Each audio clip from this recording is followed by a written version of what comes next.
Good day and welcome back to Elementary 72 Gaming. Before I get into this video, I'd like to ask you all to please leave a like or comment on my video and consider subscribing to my channel.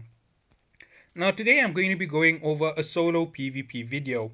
Now this is something that I want to do because this is actually where my gameplay is heading right now. Now when it comes to playing heavy PvP, there are actually three options in the field of PvP. Number one is to attack the easier opponent. Now where do you attack easier opponents? That would be opponents who aren't going to really fight back all that much, opponents who don't possess that much of firepower. Now, the first thing that hits my head when you say not that much firepower is a mining vessel. Now, this isn't the most clean way of playing the game, it isn't the most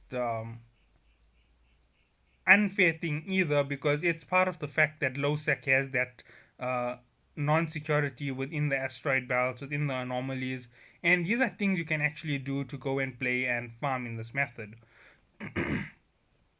Now, players who farm generally will either AFK farm or they will farm with themselves active at the site. So when you attack a player, if you are going to purposefully attack only the AFK players, you don't run a warp disruptor. You basically lock on to players, and any players who disappear are actually in the game and they running away before you can open fire. Anybody who doesn't run, you start attacking them as fast as possible and as hard as possible so that the ship gets destroyed before anybody can uh, respond. Now, as I said, this isn't the best way of playing PvP, it's just an easy way to start PvP. Now, if they are running good gear on their vessels, when you destroy it, you're going to earn a good reward. Now, in the level 2 mining industrial equipment, you have quite a bit of value. Now, mining equipment, I'm actually going to talk about rigs first. And you're going to go into engineering and you're going to go into industry. Now, within industry are these massive portions called mining rigs, basically. And as you can see, the mining circulation, this is one of the most used rigs, and you can see its value is 117,500,000. Now it does get more expensive, less expensive, depending on how the market is pushed up or pushed down the value. Looking at everything in the market, you can choose what you are going to go and use against other players. Now, when you're going after players, you can see that mining efficiency and circulation are the two most commonly used attributes. So, if you destroy a player with the right fittings on their vessel, in their rigs, you're going to make a nice chunk of ISK. However, generally with this here, they have a high amount of defense. So you're not going to get that massive amount of ISK running both through the engineering and the combat rigs. Even though mining vessels do have combat rigs, they generally equip shielding rigs to make their ships more tough to defeat. Now, on that note, the next thing for you to think about is which mining vessels you are attacking. So let's open the industrial ships. Now, at the top, what you have here are transport ships. In other words, freighters is a good way to call them out. And at the bottom, you have the more expensive ships, which are your retrievers and so forth. But let's go up to the Venture 3. This is something you will find a lot in lowsec because the players will run around with it quite a bit. And as you can see, it is only 9.5 million. It is a level 6 ship, which means you aren't really going to get people who can insure it. That means destroying them is a good way of making ISK. Now at the bottom you have several ships. I don't know if the Corvette is... No, it isn't. I know the Retriever is in the game. I've seen players in Retrievers. Yeah. So as you can see, these are the values of the ships that you're going to be attacking. But one of the most important things for you to do is open it up and look at what fittings and what features the ship has. Now, depending on the amount of health that a ship has, it determines how long the fight is going to take you. And I'm going to go straight down to the attributes. And this is something you have to think about before you go attacking miners. Now, as I said, this is one of three ways to play PvP. I'm not sure if this will take up the whole video or it's just going to take up one small portion of the video.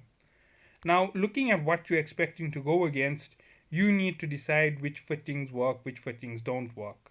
Now remember, you are actually playing a very cowardly style of fight by going after miners, and you are really playing the lowest of the low in terms of your capability. And I'm actually going to be playing this, so this isn't just a baseless accusation. I'm actually in the same class as everybody who I'm insulting at this point. So when you jump in with this low level, low base ship, the next thing you are going to do is you are going to approach a small vessel. And when I say a small vessel, I mean you're going to approach the Venture 1s, the Venture 2s, the Venture 3s, because they're going to be running small, inexpensive equipment, basically. And when I say inexpensive, I don't mean um, super cheap. I mean they're going to be less expensive than some of the high end gear that you will get in high sec. Now let's go to the harvest equipment. Most players will equip these simple diodes. Now the diode miners are worth quite a bit, but the iron miners are worth far more. If you look at it, it's worth almost 9 million apiece, and that is what the bounty will be if you can get this off the players. Now, if you don't destroy it, you can sell it for about 5 million apiece, and depending on where you are, you'll get a different amount on each of them. Now, these are the simple fittings, the easy ones to get. The harder ones to acquire are the strip mining fittings. Because of their rarity and how hard it is to acquire them, when you go and you attack a player for um, strip mining equipment, you should be ready for a lot of resistance. So, in terms of playing against a strip mining vessel that's going to be your retriever, I think it's the only strip mining vessel available. When you go and you attack it, you have to make sure that you have enough power to destroy it, because they can actually fight back quite a bit with that retriever. It may not be enough to destroy a cruiser or battle cruiser in a minute, but with its tankiness and its resistance to damage, it takes quite a while to destroy it. Even I, with 2000 damage per hit with the cyclone, won't be able to destroy it in a short period of time. It'll take me somewhere between 5 to 10 hits to destroy the ship. And that's if the pilot isn't aware and regenerating the shield. If he is regenerating the shield, it'll take me anywhere between 10 to 30 hits to destroy the ship. And that's with him attacking me with the drone, if they do possess a drone on the vessel. Now, when you take on a low sec mining belt, the next thing to remember is you can't run away. Remember, lowsec has gates that are monitoring and getting ready to destroy you. So how do you pick the perfect lowsec area? You look at the number of active players within a lowsec, and you look for numbers below 20. Now, why do you look for numbers below 20? Because below 20 means some of them might be um, in the activities such as anomalies. Some of them may be mining. If you go into a mining belt in that sector with less than 20 and you count 30 miners, sorry, not 30 miners, 15 miners or 13 miners, you now have the advantage of being able to take on the smaller number. Now, these are arbitrary numbers, they aren't really generated of anything, these are just for the scenario. Now, one thing to note is battles are always won by planning. Now, when I say battles are won by planning, I mean if you aren't prepared for the best case scenario, you aren't prepared for the worst case scenario either. That means you're just going out and playing at luck. And playing at luck may work for you 10 times, and then it may not work for you the next 10 times. Because that's the way that luck works. Luck could work for you all the time, or it can never ever work for you. So prepare for what you're going up against. If you enter into a mining belt and you find fighting vessels, that's high end frigates, high end destroyers, do not engage the fleets, especially if you're playing this format of play. You rather back away and leave it alone, because the fight with those frigates or the fight with that destroyer may actually hurt your armor. And the last thing you want is to actually lose a ship in the simple format fight. So you are going to back away and move on to the next sector. Now, farming in this way in PvP can be really, really slow. However, it can also be very rewarding. If you do find the right sectors, you can easily generate 500,000 to 10 million ISK. Sorry, no, my mistake. You can make, sorry, it is right. 500,000 to 10 million ISK. And the reason why you can make such large sums so easily is most of the time you're going to run into ventures. If you are really lucky, you might run into 5 or 6 retrievers and manage to get kills on the retrievers. Now, if you are in a sticky situation in lowsec, you can't really warp towards the gate to get away from the system. However, warping to a planet might be a viable solution for you. I'm not sure if Concord police are now present in lowsec, but if they are present in lowsec, then that isn't a viable option because once you warp, Concord police start chasing you. And you have to wait for the crime timer to reach 0 before you can get away from the fight. Now, going up against large numbers of miners can be very devastating because they do have drones on them, and 5 drones pack the same amount of punch as a ship. And when you have 10 miners and you have 10 drones, that there is like 2 ships attacking you all at once. And that can really eat through your shield and armor and can also destroy your vessel. So that is the risk involved in playing this form of PvP. It is a very low risk PvP. It is actually equal to playing in your format of encounters T4, T5, T6. It's all the same risk when it comes to it. The only time you're going to lose is if you do something careless. So, in this manner, when you're going up against ships, you can also think about numbers and the possibility of them all being active. What you always do before you initiate the crime timer is lock on one player. Now, when you lock on one player, it gives you a few seconds where that player will notice the red alert flashing inside their ship, telling them that they've been locked. If they do respond to it and react to it, then you know that they are active players in the belt. If they deploy drones against you, first, that means that you don't have to worry about the crime timer and you can attack them free of any resistance. And that is going to be a positive to you. No crime timer means you can get out of the sector very easily after you started the assault. Once you've destroyed the ship, picked up the loot, you can run out of the sector and you don't have to worry about being destroyed by the gate turrets. That is one of the reasons why locking onto multiple ships and seeing if any of them fire back is the best way to start. It's a good way to also find out if another pirate has come through the area. And once you've destroyed these ships, if you get locked on by them and attacked, you don't get the red marker which says you are the pirate. That means anybody else who wants to fight you, if you pull it to the gate, they're going to attack a ship that isn't marked as a pirate and get destroyed. More loot for you at the end of the day. And you just loot wherever their wrecks are and you get out through the gate. Now, it is something that a lot of players do make the mistake with. If you are running through the low secs and you find wrecks at gates, that's because players have either accidentally attacked the ship and warped to the gate, or a player went and did the targeting and got someone who has auto attack back. And this is how it works out when you have that auto attack with the auto lockback. In low sec, it's not a good idea. In high sec, it's not a good idea. But in null sec, it's perfectly fine. It works out for you because you chase away irritating little weak players who can't really fight you one on one.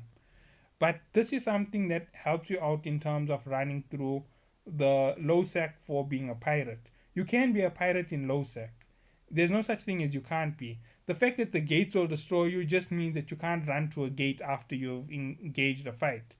You just take the beating in the little area if you have a small number of enemies. And remember, if you have an attack ship, you have the advantage from the start. Just destroy them one at a time. And once you are done with the miners, get out of there. Now, with all of this being said, my video is already longer than expected, so I am going to be cutting it with just the mining aspect of the low sec. Now, there are 2 other ways in which you can farm in low sec. One being that lockback system, which doesn't really need a video on its own. It's basically you just target every enemy at the gate, example Jita gate. You target every enemy without auto attack being switched on your ship. And as you lock onto each enemy, the crime timer doesn't engage for you. However, anybody with auto lockback and auto attack back is going to auto lock on you and attack. And they're going to get hit with the massive turrets from the gate, giving you loot to scoop up as you're moving through that massive audience in front of the gate. And if you are lucky, this year will mean that you'll get away with a couple 100 million, or maybe even if you're lucky, it's a faction frigate or a faction ship. A couple million from that vessel in terms of fittings. 30-40 million, easy way to make ISK, and a very cheesy way of playing PvP. It isn't actually that you were PvPing, it's that you were trolling the audience around the gate because you knew that the defense was very powerful. Now, in terms of the low sec, with all of the attacking of miners, you can't farm one sector every single time. You have to start moving around within farming areas where players are trying to keep low profiles. This means that they're looking to AFK. When you see an area is highly populated, 60, 70, it means the fighting is going to be a bit more difficult. And when it comes to going into certain areas and picking certain fights, you're going to have to be equipped properly for PvP in order to pick those fights. Example, anomaly fights.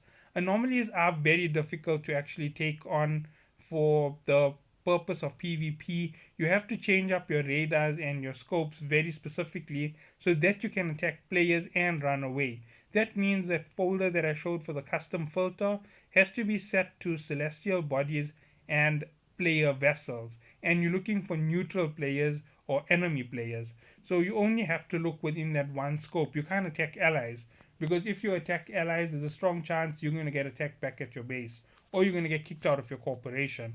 One of the two could happen very easily. So that is my video on the simplest type of PvP activity you can do as a player. These are just being put out as a little bit of something that I do myself. And yes, I do attack miners. I do go and farm mining belts. It is a very cowardly thing to do. I do know that it isn't the best thing. I also do farm anomaly players in the low secs because I do know that they're restarting and their ships have a small value. It's a very easy kill, and you don't you don't destroy the pods. You only destroy the ships, and it's a good way to get quick ISK. You can destroy the pods and run away afterwards once your crime timer has disappeared. But overall, these are some of the best things for you to do in terms of PvP activities without venturing into nullsec where there is no safe reprieve. If you go and hide at a gate in a nullsec, you most likely won't be able to stay safe because if they catch you at the gate, they'll simply destroy you. And if you are running away, you rather just jump straight through the gates with an autopilot, which is something that you must always have ready when you PvP in a nullsec because you want to have a getaway route that could possibly get you out of trouble very quickly. Now, once you reach a gate in nullsec, the auto jump through the gate can't be disrupted by warp disruptors as far as I know. Once the gate activates, you keep moving and there's no way to stop it.